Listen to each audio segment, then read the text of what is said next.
காலமாவே த்ரிஷா குறித்த விவகாரம் social media முழுவதுமே ஒரு பேசு பொருளா மாறி இருக்கு. இந்த பிரச்சனைகளுக்கெல்லாம் த்ரிஷாவுமே பதிலடி கொடுத்துட்டு தான் வராங்க.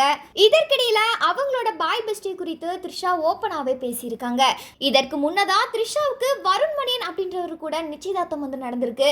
ஆனா ஒரு சில காரணங்களால அந்த திருமணம் நடக்காமையே போயிடுச்சு.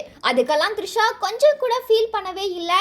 அவங்கள பொறுத்தவரை ஜாலியாக என்ஜாய் பண்ணணும், நினைச்சதை வந்து செய்யணும் அப்படின்ற நோக்கத்தில் தான் அவங்க வாழ்ந்துட்டு வராங்க. அதுலேயும் குறிப்பாக அவங்களோட ஃப்ரெண்ட்ஸோட சேர்ந்து பார்ட்டி ட்ரிப் அப்படின்னு சொல்லிட்டு பயங்கர ஆக்டிவாக இருப்பாங்க. அதற்கான ஃபோட்டோஸ்களுமே அவங்களோட இன்ஸ்டாகிராம் பக்கத்தில் ஷேர் பண்ணியுமே வருவாங்க. அந்த வகையில் த்ரிஷாவுக்கு ரொம்பவுமே க்ளோஸ் ஆன பாய் பெஸ்டி யாருன்னு பார்த்தீங்கன்னா சிட்னி ஸ்லேடன் அவர்கள் தான். இவர் கென்யாவில் தான் பிறந்தாரு. ஆனால் சின்ன வயசுல இருந்தே சென்னைக்கு வந்துட்டாரு. லயோலா கல்லூரியில் விஷுவல் கம்யூனிகேஷன் படிச்சுட்டு ஃபேஷன் டிசைனிங்க இத்தாலிக்கு போய் படிச்சிருக்காரு.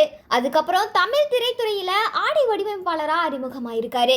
திரைப்படங்களுக்கு மட்டுமல்லாம நடிகர் நடிகைகளுக்கு பர்சனலா காஸ்டியூம் டிசைனராகவும் இருக்காரு. அதுலயும் குறிப்பா த்ரிஷாவுக்குமே இவர் தான் ஆடை வடிவமைச்சு கொடுப்பாரு.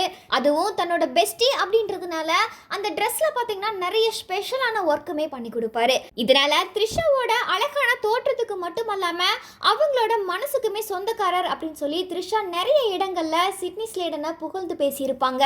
அது மட்டுமல்லாம எந்த பார்ட்டி நடந்தாலும் அந்த இடத்துக்கு சிட்னி ஸ்லேடனை மறக்காம கூட்டிட்டு போயிடுவாங்க. ரெண்டு பேரும் ஜோடியாக தான் அதை அட்டென்ட் பண்ணுவாங்க.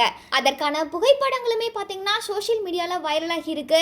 அது மட்டும் இல்லாமல் அவங்க ரெண்டு பேரும் இப்போவுமே டச்சில் தான் இருக்காங்க. இதை உறுதிப்படுத்தும் விதமாக த்ரிஷாவே அவங்களோட இன்ஸ்டாகிராம் பக்கத்தில் ஃபோட்டோஸ்களை வந்து ஷேர் பண்ணியிருக்காங்க. அந்த ஃபோட்டோஸில் பார்த்தீங்கன்னா த்ரிஷா ஃப்ரெண்ட்ஸோட சேர்ந்து ஒரு பார்ட்டி அட்டென்ட் பண்ணியிருக்காங்க. அந்த பார்ட்டியில் சிட்னி ஸ்லேடனும் த்ரிஷாவும் ஒன்றா இருக்கிற மாதிரியான ஃபோட்டோஸ்களையுமே ஷேர் பண்ணியிருக்காங்க. இதை பார்த்த ரசிகர்கள் என்ன சொல்லிட்டு வராங்கன்னா, இங்கே பிரச்சனை தலைக்கு மேலே போயிட்டு இருக்கு, நீங்கள் உங்களோட பாய் பெஸ்டியோட ஜாலியாகவே இருக்கீங்க, இதனால் அப்படியே இருந்துக்குங்க, விஜய் பக்கம் வந்துடாதீங்க அப்படின்னு சொல்லிட்டு சரமாரியா அவங்களோட கமெண்ட் செக்ஷன்ல பதிவு பண்ணிட்டு வராங்க. மேலும் த்ரிஷா மற்றும் அவங்களோட பாய் பெஸ்டி குறித்து நீங்க என்ன நினைக்கிறீங்க அப்படின்றத மறக்காம கமெண்ட் செக்ஷன்ல பதிவு பண்ணுங்க.